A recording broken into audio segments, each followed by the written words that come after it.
nama saya Delia Meriani dengan NIM 860152533. Di sini saya dari Pokja Kota Agung semester 4.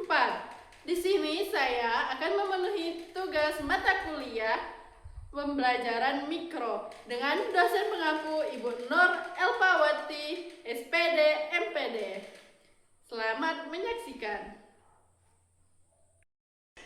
Assalamualaikum warahmatullahi wabarakatuh. Waalaikumsalam warahmatullahi wabarakatuh. Apa kabarnya hari ini anak-anak? Baik, Bu. Baiklah, alhamdulillah. Nah, sebelum memulai pelajaran, Ibu mau cek kehadiran dulu nih. Siapa saja sih yang tidak hadir pada hari ini? Hadir semua, Bu. Alhamdulillah kalau hadir semua. Nah, sebelum memulai pelajaran, kalian mau tidak ice breaking dulu? Mau, Bu. Baiklah, kalau mau, silakan berdiri semuanya. Kita tepuk semangat yang pertama, lalu tepuk fokus yang kedua. Baiklah, semuanya tepuk semangat. Dang, dang, dang. Ding, ding, ding. Dung, dung, dung. Dang, dang, dang. Ding, ding, ding. Dung, dung, dung. Ser. Aha, aha. Ma. Aha, aha. Sa. Aha, aha. Semangat. Bagaimana? Sudah semangat belum? Semangat.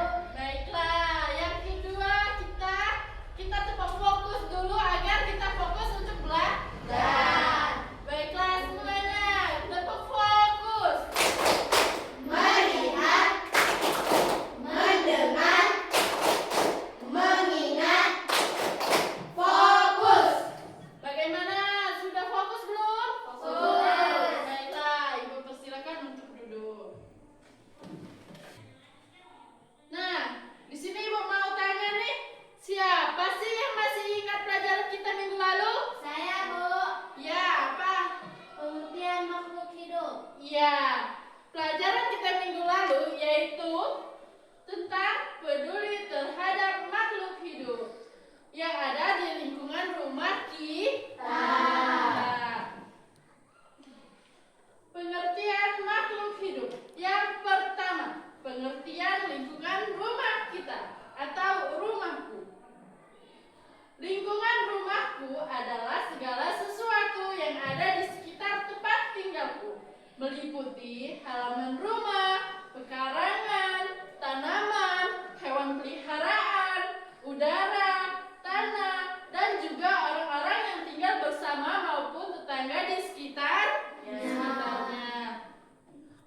Di dalam lingkungan rumah terdapat berbagai makhluk hidup.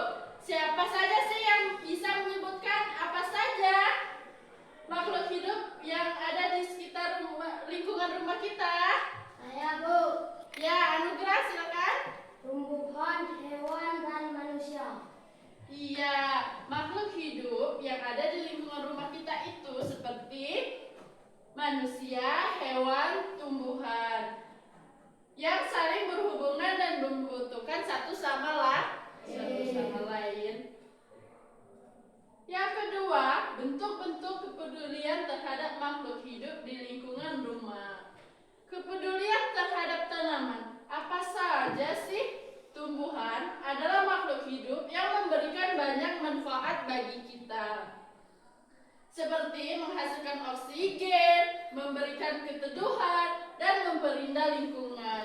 Bagaimana cara peduli terhadap tumbuhan? Yang pertama yaitu menyiram tanaman secara teratur pagi dan sore hari agar tidak layu dan mati. Dan yang kedua memberikan pupuk secukupnya agar tanaman tumbuh subur dan sehat. Nah, jika diberi pupuk terlalu berlebihan maka tanaman itu akan mati. Yang ketiga,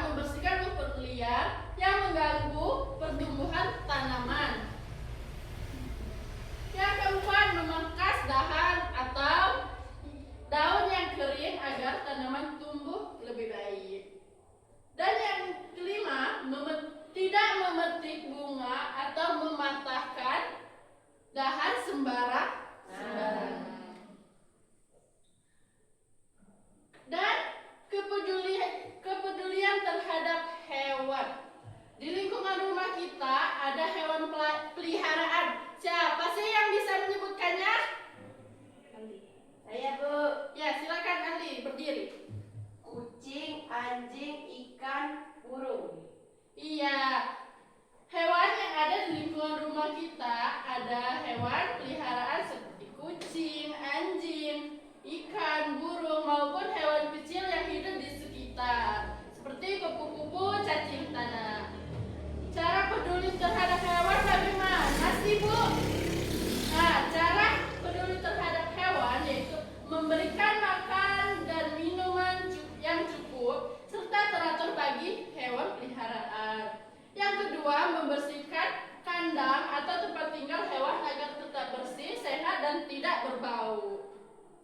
Nah, kalau tempatnya kotor, apakah kita nyaman? Tidak. Nah, begitu juga hewan. Yang ketiga, memberikan tempat berteduh yang nyaman dan aman bagi hewan supaya dia tidak kehujanan dan kepanasan.